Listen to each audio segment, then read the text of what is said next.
Au début du XIVe siècle, sous le règne de Philippe de Valois, Paris compte 200 000 habitants.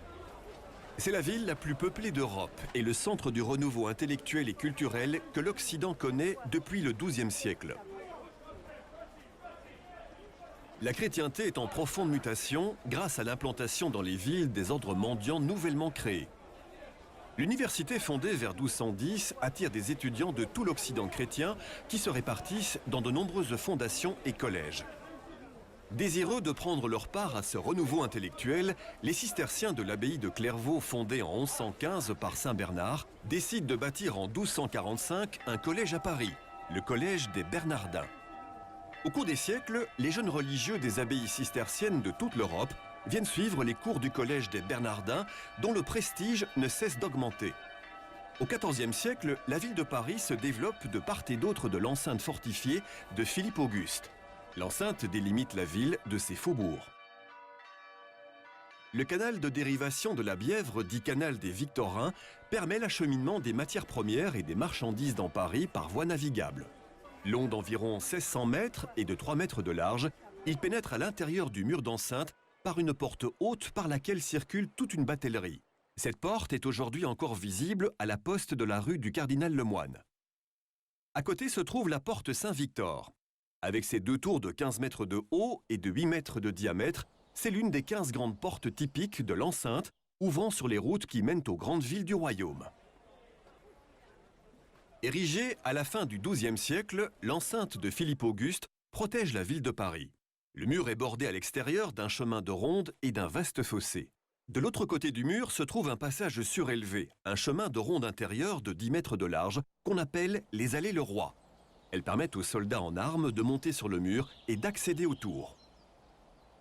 Plus au nord, afin d'empêcher les navires de pénétrer dans la ville, des chaînes barrent le fleuve entre la Tournelle et la tour Loriot, située sur l'île aux Vaches, aujourd'hui île Saint-Louis.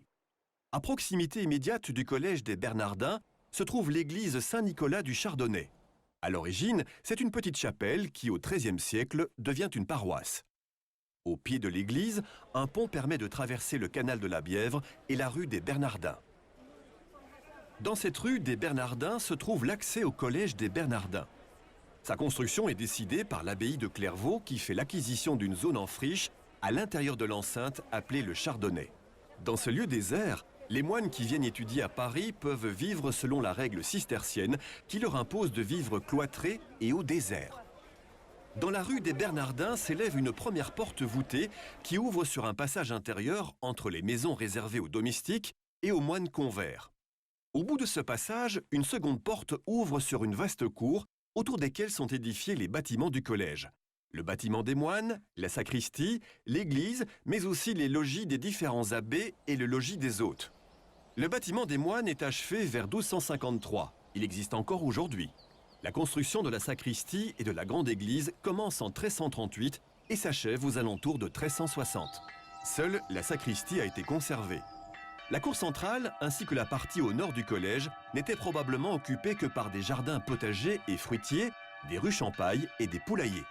Les espaces verts dégagés autour du bâtiment permettaient à la lumière du matin de pénétrer largement à l'intérieur des salles. La construction du bâtiment des moines démarre en 1248 sous l'impulsion d'Étienne de Lexington, abbé de Clairvaux. Elle est financée sur les fonds propres de l'abbaye. D'après les livres de comptes, on estime la durée de l'effort de construction à 10 ou 12 ans. C'est le premier bâtiment cistercien qui s'organise sur 3 niveaux, dont 2 voûtés, le cellier, la grande salle et le dortoir. Chaque espace répond à une fonction précise. Au cellier sont conservées les denrées alimentaires, dans la grande salle on étudie et on se rassemble, dans le dortoir on se repose. Chacun des étages est doté de son accès extérieur propre. L'accès au cellier se faisait vraisemblablement par 2 escaliers descendant directement depuis le sol, situés au nord et au sud de l'aile ouest. L'accès à la grande salle se faisait par les 3 portes de la cour ouest. L'accès au dortoir se faisait quant à lui par un escalier extérieur situé sur le pignon nord du bâtiment. 2 escaliers droits creusés dans la cour, à même le sol, menaient au niveau bas du bâtiment, dénommé cellier, où étaient entreposés les biens et les nourritures nécessaires à la vie quotidienne. Il était entretenu par un moine convers, moine chargé des tâches matérielles quotidiennes. Depuis l'époque de la construction du collège, le sol alluvionnaire constitue une véritable difficulté pour les moines. La moitié nord du bâtiment est construite sur un atterrissement, tandis que la moitié sud est construite sur un bras fossile et tourbeux de la Seine où on implante des rangées de pieux en hêtre. Cette discontinuité d'assises explique que le bâtiment va bouger et jouer. Pour éviter la déformation des voûtes et l'enfoncement des piliers, des butons sont placés de part et d'autre des colonnes du cellier afin d'augmenter la surface de descente des charges sur le sol. Au XVIe siècle, probablement à cause des crues répétées de la Seine et des coûts d'entretien, le cellier est peu à peu remblayé et devient inutilisable. On pénètre dans la grande salle par l'une des 3 portes de la façade ouest du bâtiment. Cette grande salle, longue de 70 mètres, large de 14 mètres et haute de 6 mètres, accueillait autrefois les salles de cours et la salle capitulaire. Son ossature sur croisée d'ogives, reposant sur 32 colonnes très fines, délimite 3 nefs et 17 travées. Elle servait de point d'appui au cloisonnement qui partageait cet espace. On suppose que la salle était divisée en salles de cours isolées par des cloisons mobiles. L'existence des 3 portes nous laisse supposer que cette partie de l'édifice était dédiée à un usage capitulaire. Le reste ne nous est malheureusement pas connu. Au-dessus de la grande salle se trouve le dortoir, auquel on devait accéder par un escalier situé sur le pignon nord du bâtiment. La journée des moines est divisée en 3 temps. Un temps pour l'étude et la prière, un temps pour le travail manuel, un temps pour les repas et le repos.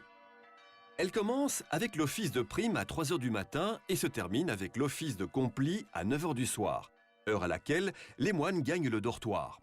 Au XIVe siècle, on peut penser que le dortoir accueillait une 50aine de moines qui dorment tous ensemble. Le cloisonnement des dortoirs n'apparaît que bien plus tard.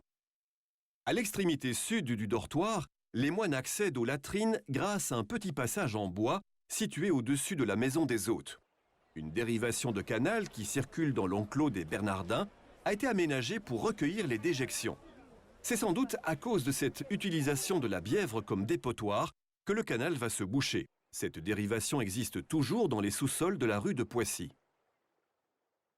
Le dortoir et la charpente forment un volume de 7 mètres de hauteur, dont la voûte est une vaste structure de lambris de bois. Cette forme est typique des grandes salles médiévales. On en trouve de semblables à l'hôpital de Tonnerre dans l'Yonne ou au Mont-Saint-Michel. Au-dessus de la voûte, une épine dorsale transversale constitue l'ossature de la charpente. La sacristie reliait le bâtiment des moines à la grande église des Bernardins. C'est un spécimen remarquable de l'art ogival cistercien au dépouillement caractéristique. Elle a vraisemblablement remplacé la première chapelle du collège.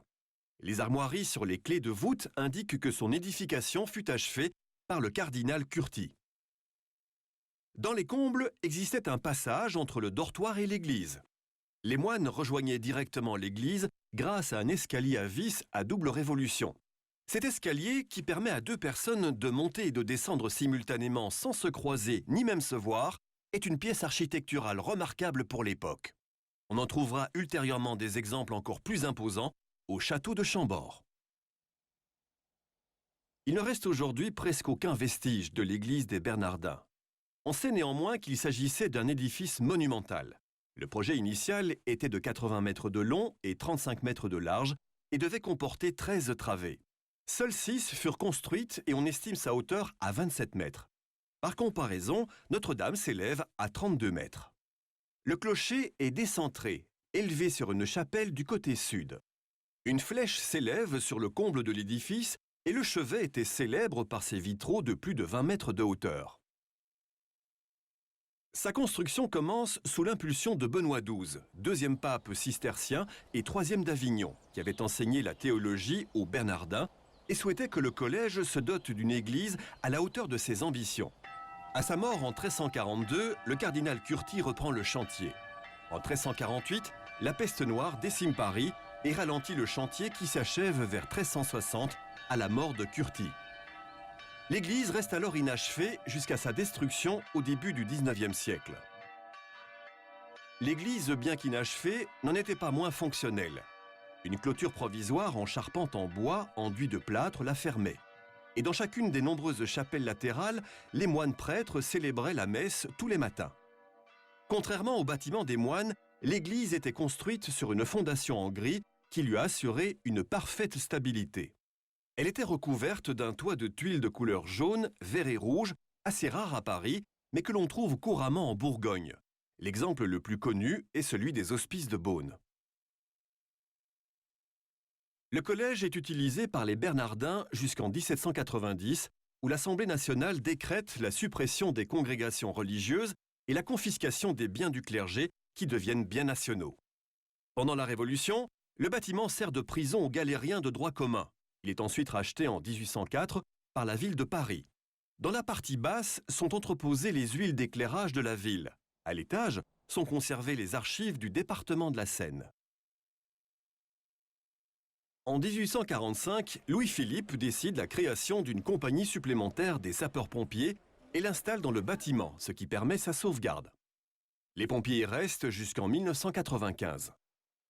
L'église est détruite entre 1800 et 1805, à l'exception des murs nord et sud. En 1865, au moment où Haussmann perce le boulevard Saint-Germain, le mur nord est démoli. Les ultimes vestiges des chapelles sud et de l'escalier à double vis sont mis à jour au moment de la construction des immeubles du boulevard en 1886 et fouillés par l'archéologue Théodore Vaquet. À la suite des fouilles, le collège est inscrit parmi les monuments historiques en 1887. Le bâtiment du collège est racheté en 2001 par l'Association diocésaine de Paris et réhabilité pour devenir l'actuel collège des Bernardins.